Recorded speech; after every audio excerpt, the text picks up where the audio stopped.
भोलि भारतले हाम्रो जग्गा फिर्ता चाहिन्छ भन्यो भने हामीले कुन जग्गा फिर्ता दिने? प्रधानमन्त्री फेरि उहाँ यही सर्वसम्पन्न संसदको रोस्टममा उभिनुपर्छ। नेपालले कहाँ कहाँ भारतको जग्गा मिच्यो एक एक इन्चको हिसाब हामीलाई दिनुपर्छ। सभामुख महोदय, हामीलाई हिसाब चाहिन्छ।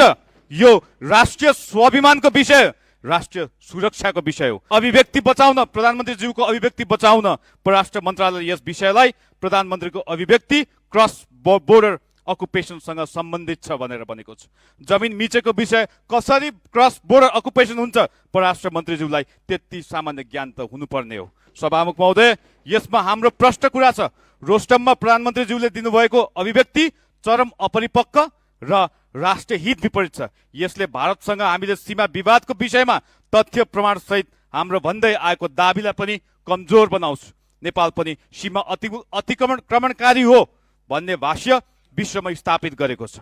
सस्तो लोकप्रियता, सदनको गरिमा र बिना कुनै तथ्य प्रमाणमा यस्ता आत्मघाती अभिव्यक्ति दिएर प्रधानमन्त्रीज्यूले के पुष्टि गर्न खोज्दै हुनुहुन्छ? सभामुख महोदय, के स्वार्थ पूरा गर्न खोज्दै हुनुहुन्छ? यसको जवाफ हामीलाई सम्मानित प्रधानमन्त्रीज्यूले रोस्टमबाट दिनुपर्छ।